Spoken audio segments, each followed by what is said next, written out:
Good afternoon. All right, we'll start that again. Good afternoon.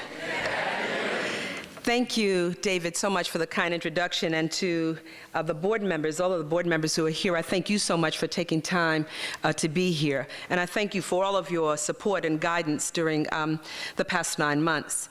I thank you, everyone here, for taking time to be here at Westinghouse College Prep. I thank you, Janice Jackson, Dr. Jackson, and thank you, Shamika Davis, who makes me so proud just to listen to her. I was beaming as if I were her mom back there. Westinghouse College Prep is an example of what is best about Chicago Public Schools and what can work when the right leadership, teachers, students, parents, and the community work together to support student learning.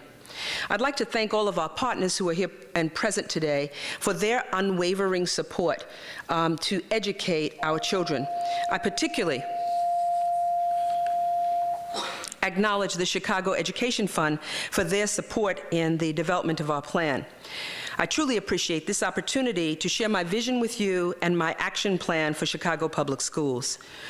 You see, we fundamentally believe that all of our children are capable of success. And to ensure that success, every child must have an equitable access to a high-quality education. Our children's academic achievement and well-being must come first. Our work must be driven by our core values to hold high expectations for every student and to expect excellence from the adults who serve our students. As such, we must hold every adult accountable to make the decisions that are in the best interest of children. In order to achieve the vision for the next generation of Chicago's children, we must take a number of steps as the school district and as a city, and every aspect of the system must reflect our core values and our beliefs. The vision is really quite simple and also profound.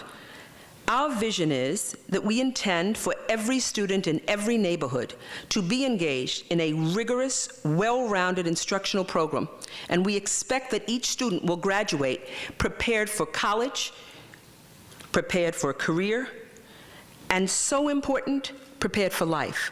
Just to be good people who want to come back to their community, to come back to our city, and to give back. The vision is supported by 5 pillars. And let me share the 5 pillars with you. The first pillar is to the core of the vision: high standards, a strong curriculum, and a powerful instruction that will prepare students for higher education, a career in life. We believe that powerful instruction is interactive, that it is reciprocal, and teachers receive the energy that they need from that kind of powerful instruction. It begins for us also to ensure that each child arrives in first grade ready to learn, and that our schools are ready for children. I want to share a statistic with you which is pretty startling to me. Nationally, only 65% of 4-year-olds from the lowest income families attend preschool. And this matters because when a child from the highest socioeconomic background starts school with an average of 60 percentage points higher, the field is really uneven. Our district currently provides quality early childhood programs for 42,000 children from birth to age 5, and we offer full-day kindergarten for 17,000 students. With the support from the mayor and the board, next school year, we will offer universal full kindergarten for the first time in the history of our district. And we think that's so important.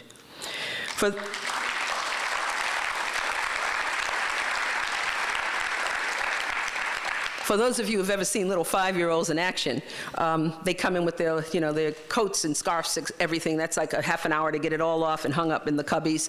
And then it's the tray for breakfast, and you know how long that takes when you've got 30 children, 5-year-olds in one room. And then the cleanup from breakfast. And then it's time to study, a letter, a number, a color. And half day, it's over. That's not the kind of quality that we need. So we believe that our universal pre-K is going to be such an asset to propel the opportunities for our children. The early intervention in the educational lives of our students is critical to ensure their success. And as such, we're revising our early childhood education curriculum and our instructional practice to have a strong emphasis on early language development and literacy. We know, based on all the evidence we have, that children who start with a quality early childhood instructional program have strong propensity for academic and social success in the future. Full-day kindergarten gives the teachers of our 5-year-olds the time to develop the critical cognitive and social skills our students will need in the future. Further, we're moving aggressively to adopt the Common Core state standards. These standards provide a consistent, clear understanding of what students must learn in order to be prepared for college and career. We've already begun to implement the Common Core standards in schools across the district, and we expect the Common Core standards to be fully implemented during the 2014-15 school year. We must and we will support our teachers in the Common Core instruction through professional development opportunities, support the resources and the materials they need to teach to the standards. The second pillar of the action plan is to ensure a robust system of supports that meet the non-academic needs of our students. This grows from our philosophy that every student is unique and all children need support and attention to develop personally and academically. Just the other day, I found myself in a pre-kindergarten classroom, and a little boy there named Jaden was pointing to pictures of his classmates. Actually, when I walked in, they were studying sign language. And then he took me over to the bulletin board with pictures of his classmates, and he was asking me to read the names of everybody. I guess he was testing me. And when he got to one boy, he stopped, and he told me, he's not happy. And I said, why not? And Jaden said, he doesn't like him. This beautiful photograph of this child that was smiling out at me, his little peer said he doesn't like himself. Jaden's comment reminded me that as we work to educate all of our children, we must incorporate supports and strategies to protect their mental health and their sense of self-worth. As a part of our action plan, we will implement health, social, guidance, and co-curricular services for all students and their family. And we're focusing especially on programs and practices to improve student attendance. You see, we can't educate children who are not present. If they're not in school, we need to understand why not. Even as early as preschool, we have a truancy rate, hold on to your seat, of 25%. That's unacceptable. That's destructive. We need to get our children in school where they belong. Now, the parents and grandparents and aunts and whomever registered that young person for pre-kindergarten wanted that child to be there. They understood the importance of the early start. The fact that 25% of our pre-K students are truant says to me that there is a fundamental issue at the home, and we need to intervene to figure out why and to support that family or serve as the conduit in the community for the services that family might need. I do not believe that that pre-K child has his little lunchbox and is trotting along and saying, hey, I think I'll play hooky and have milk with the boys. No, this is clearly something we need to take a look at to intervene there. That's why we will require each school to organize an attendance team comprised of the appropriate staff and community partners to identify chronically absent students and to intervene with supports. When children are absent from school, they're lost. And these lost children are waiting for adults to find them, and we've got to create the systems to re-engage them. We've got to develop a plan to hold our parents accountable and responsible for getting their children to school. This may require new ways of thinking about how we engage community members on behalf of our children. Already, we've opened 3 re-engagement centers, and our outreach workers are searching for the lost children who've dropped out of school. And when these children are re-engaged, our outreach workers are assisting them to re-enroll in school and to provide them with the follow-up supports that they need. One thing I can promise you, I will never give up on one child. The third pillar of our foundation is probably, I think, the most important, as it sits right in the middle. The third pillar is for the district to engage and empower families and communities. Parents, policymakers, local businesses, elected officials, faith-based communities, all have a role to play in supporting their students. The work we do in the classroom can only be strengthened from help from community members and community organizations, and I firmly believe that. This starts with the district providing parents with information and a clear understanding of how to support their children's education. My vision is one of parents and teachers working together every day for the benefit of each child in each classroom, and there are strategies to accomplish that. We can engage parents and work with them by developing a district-supported parent university, a place where parents can learn math, literacy, become more proficient in English, earn a GED, college credits, learn skills to get a job, and take classes on parenting. This is a place where we can foster the necessary supports and empowerment for our LSCs and our CACs.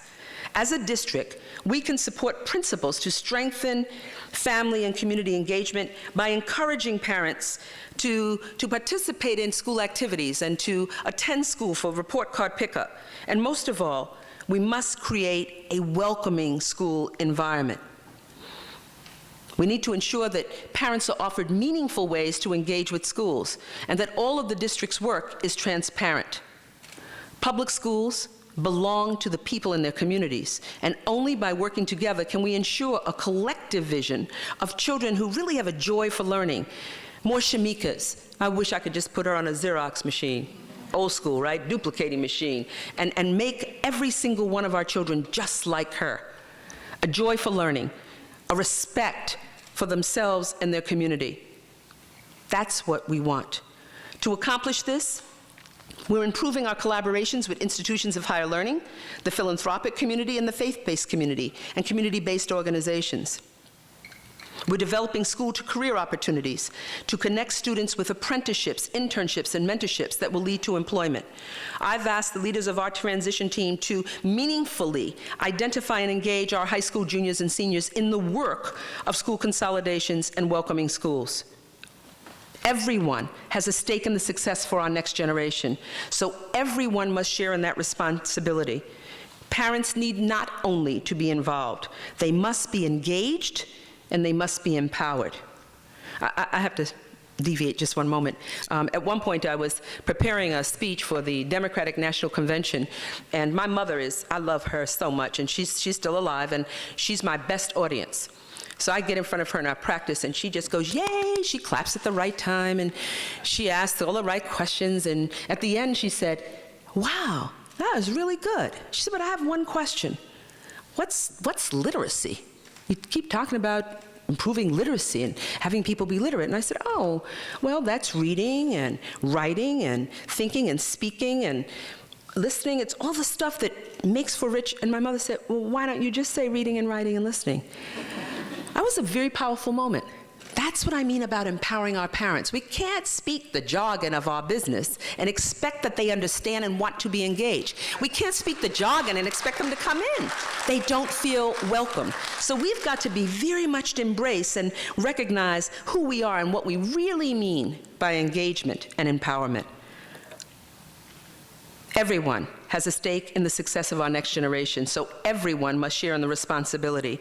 The fourth pillar supporting our plan is to ensure committed, effective leaders. Our principals, our teacher leaders, our teachers in the classroom, all of the staff in the schoolhouses. I know a positive learning environment doesn't just happen. Students achieve when school leaders support teachers, and teachers have the tools, resources, and time to teach children. The research tells us that the quality of a teacher is the most important school factor in a student's education. We need teachers who are collaborators, both with each other, with their students, and with the families. This is why we're creating a system of positive accountability to support effective teaching. We're doing this in close cooperation with our teachers, recognizing that teaching is complex, it's multi-layered, it's dynamic. Past approaches to teachers' evaluation and accountability have been scattered and disconnected. It's no wonder that some teachers have become suspicious, discouraged, disrespected, disenchanted. They just plain feel dissed when we come into their schools. And this is why we will assess our teachers and our principals and everyone in the system with a single, coordinated, and rigorous accountability framework. It must be aligned to our academic goals and our strategic plan. Everyone from the CEO to the persons in the schools who serve our lunch to our children, who drive our children to school in the buses, must be held accountable for the work it will take to educate our next generation. We're also taking important steps to further empower our school principals, because I recognize that great schools don't exist without great leaders who set high standards, like the principal of this school.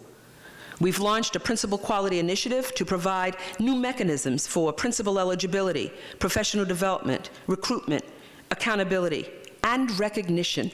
Everyone wants to be recognized. Everyone wants to be valued. Everyone wants to feel appreciated, and our system must do that. The final pillar of our action plan is sound fiscal, operational, and accountability systems. We need to hold all schools, including charters and magnets and selective enrollment schools, hold them accountable to a consistent set of measurable outcomes, including attendance and graduation rates, but there are also other measurables that we need to include. By transitioning to a student-based budgeting system, we are implementing an equitable school funding process that ensures tax dollars are spent in the classroom where they belong. Better teaching and learning is now going to be possible because every child in every school has access to a full school day and a full school year. Our children and teachers finally have the time they need for core subjects like reading, math, science, as well as important entitlements that are inextricably related to every child's core being: music, the arts, recess. That's not an add-on or enrichment. That's an entitlement that must be integrated in our core curriculum. Thanks to the hard work and dedication of our teachers, students, and principals, CPS is continuing to make meaningful and measurable progress on key metrics such as attendance, graduation, and college enrollment. I'm happy to announce that our attendance rates at CPS are continuing to improve. Year to date for all students in elementary and high school, attendance is at 92.9%. That's an increase of 0.4% from last year and 1.2% from the year before. Now, I was told by some really wonderful people to give you those percentages, but I really don't get 0.4.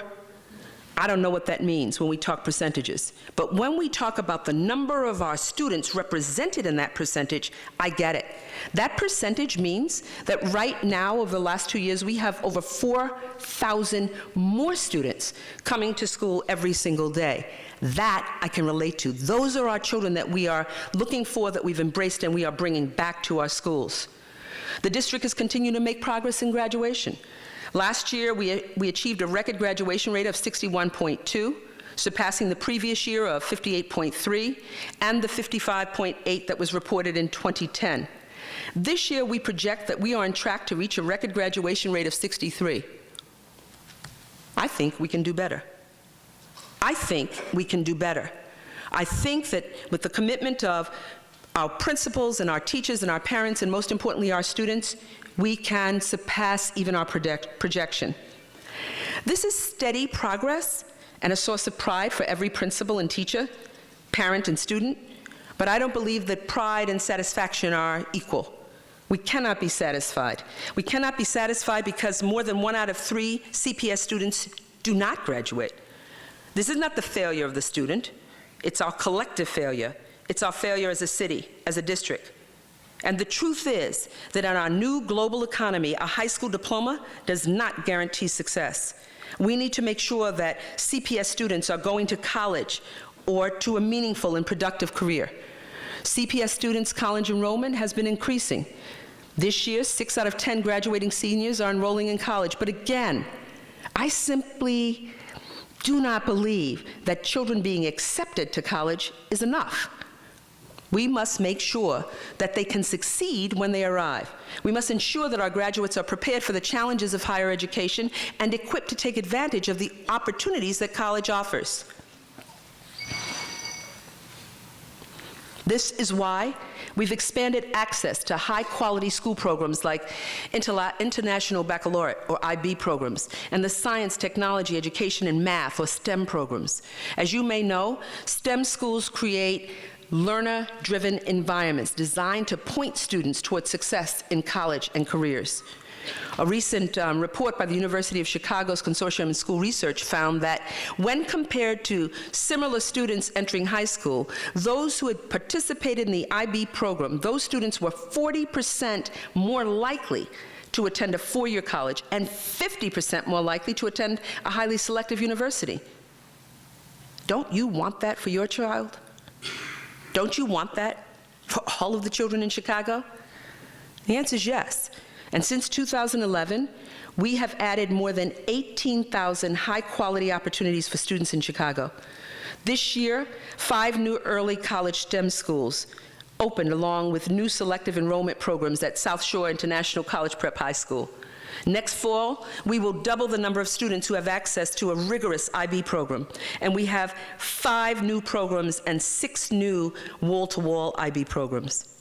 Additionally, 11 new STEM programs, 7 new IB programs just at our welcoming schools alone. This will provide the high-quality programs in our neighborhoods that have been previously ignored. It's the right direction to prepare our young people for the future, but I will not be satisfied until we offer high-quality options in every neighborhood, in every part of this city. The 5 pillars that I've shared with you are not just abstractions. They are designed to support the core work of the Chicago Public Schools, to ensure that effective teaching and learning in each classroom, in each grade, in each school, in each neighborhood takes place. And the only way we can achieve this goal is by working together as one city. I don't believe it's a stretch goal. In fact, I know it's a necessary, essential, and real goal to ensure our future. And we can only secure the city's future by securing the future of our children. What's more important? The success of Chicago's young people is our shared responsibility. It cannot be left to the CEO or the board or teachers and principals alone. The community is a vital resource of nourishment for a child's growth and development. We need to draw on all of the resources of our city and its people to realize the vision. It will take the contributions of all: nonprofits, community-based organizations, businesses, higher education institutions, religious leaders, elected officials, city agencies, and the philanthropic community to achieve our vision for the next generation. Every Chicagoan has a stake in this success. The future of our city is inextricably bound to the success of our children. I know for a fact that every single child in our district was born with the God-given ability to succeed. I see proof of that every single day in every school and every classroom I visit.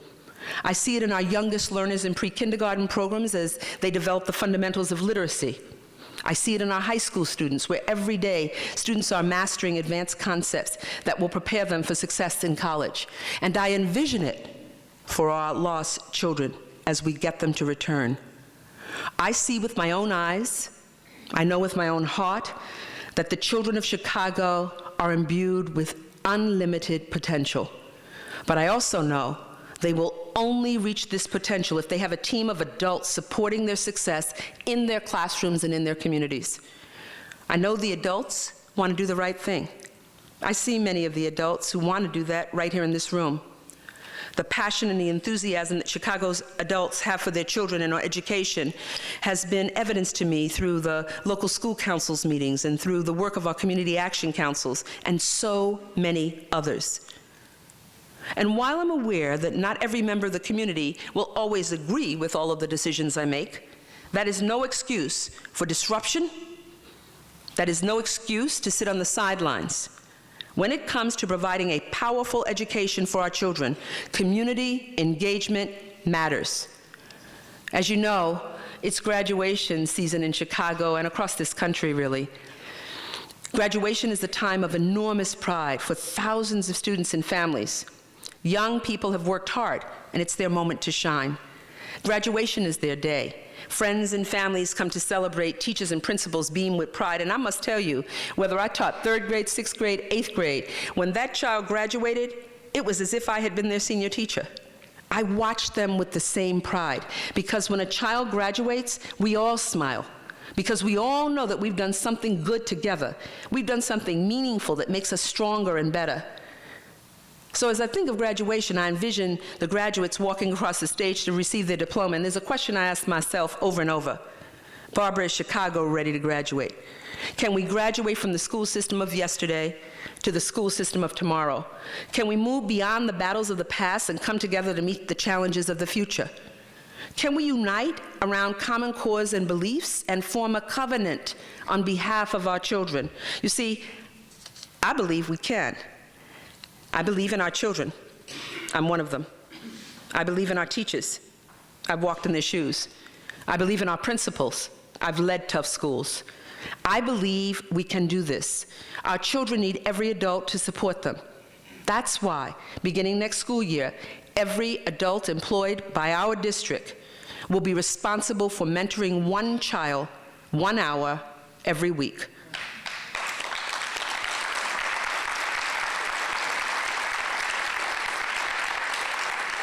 We need an army of believers.